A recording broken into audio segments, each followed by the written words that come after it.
già candidata alle elezioni europee, Giorgia Iacolino, interviene nel merito dell'esito elettorale e delle prospettive politiche.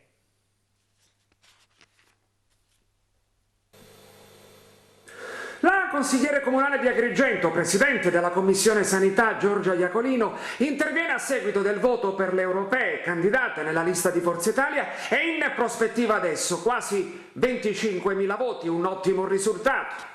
Beh, un risultato straordinario, 25.000 preferenze e 25.000 amici che hanno creduto in un progetto giovane, un progetto competitivo. Devo ringraziare sicuramente il presidente Berlusconi e Gianfranco Miccichè che ha chiesto di farmi scendere in campo, e devo dire grazie a lui, perché grazie a lui abbiamo vinto con Giuseppe Milazzo, e il mio contributo, quello dato a Giuseppe Milazzo tramite le 6.700 preferenze, è un risultato strabiliante. Devo dire che sono la quarta donna più eletta in Italia, le due sono già deputati europei uscenti e l'altra è stata, diciamo, coordinata e supportata da tutto il partito, quindi devo dire che è un ottimo risultato.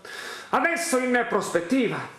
Devo continuare assolutamente e farò in modo di essere presente così come lo sono stata fino adesso sul mio territorio, per la provincia di Agrigento, a partire dal Consiglio Comunale di Agrigento, tramite le mie conoscenze, quelle da Presidente della Commissione Sanità e da semplice consigliere comunale. Adesso il territorio ha bisogno di presenze giovani e noi ci siamo giovani competitivi che vogliamo fare bene per il nostro territorio e per la provincia di Agrigento.